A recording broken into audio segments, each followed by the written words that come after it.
நம்ம மோடி அவர்கள் பிஎம் ஆனதுக்கும் நம்ம இந்தியா பாகிஸ்தான் மேட்ச் நடந்திருக்கும் இந்த ஆல் ஐசான் ரியாசி அப்படிங்கிறதுக்கும் இருக்கிற லிங்க் எல்லாத்தையும் இந்த வீடியோ நான் டீட்டெயிலாக உங்களுக்கு சொல்ல போறேன். இந்த வீடியோ ஸ்கிப் பண்ணாம கடைசி வரைக்கும் பாருங்க. வீடியோக்குள்ள போலாம்.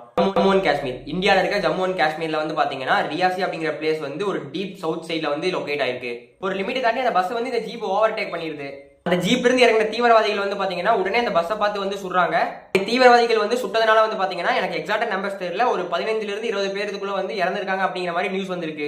இதெல்லாம் ஓகே, ஒரு தீவிரவாத அமைப்பு வந்து பாத்தீங்கன்னா ஜம்மு அண்ட் காஷ்மீர்ல ஒரு தாக்குதல் நடத்திருக்காங்க. இந்த துப்பாக்கி சுடுதலுக்கும் இந்தியா பாகிஸ்தான் மேட்சுக்கும் மோடி 3.0 என்ன சம்பந்தம் அப்படின்னா, போன வாரம் சண்டே 8 மணிக்கு வந்து பாத்தீங்கன்னா இந்தியா பாகிஸ்தான் மேட்ச். அதுக்கு முன்னாடி 7 மணிக்கு வந்து பாத்தீங்கன்னா பிரதமர் மோடி வந்து பதவி ஏற்கிறாரு. நம்ம பிரதமர் மோடி பதவி ஏற்கிறதுக்கு ஒரு ஃபியூ மினிட்ஸ் பேக் தான் இந்த துப்பாக்கி சுடுதல் நடந்திருக்கு அப்படின்னு வந்து சொல்றாங்க.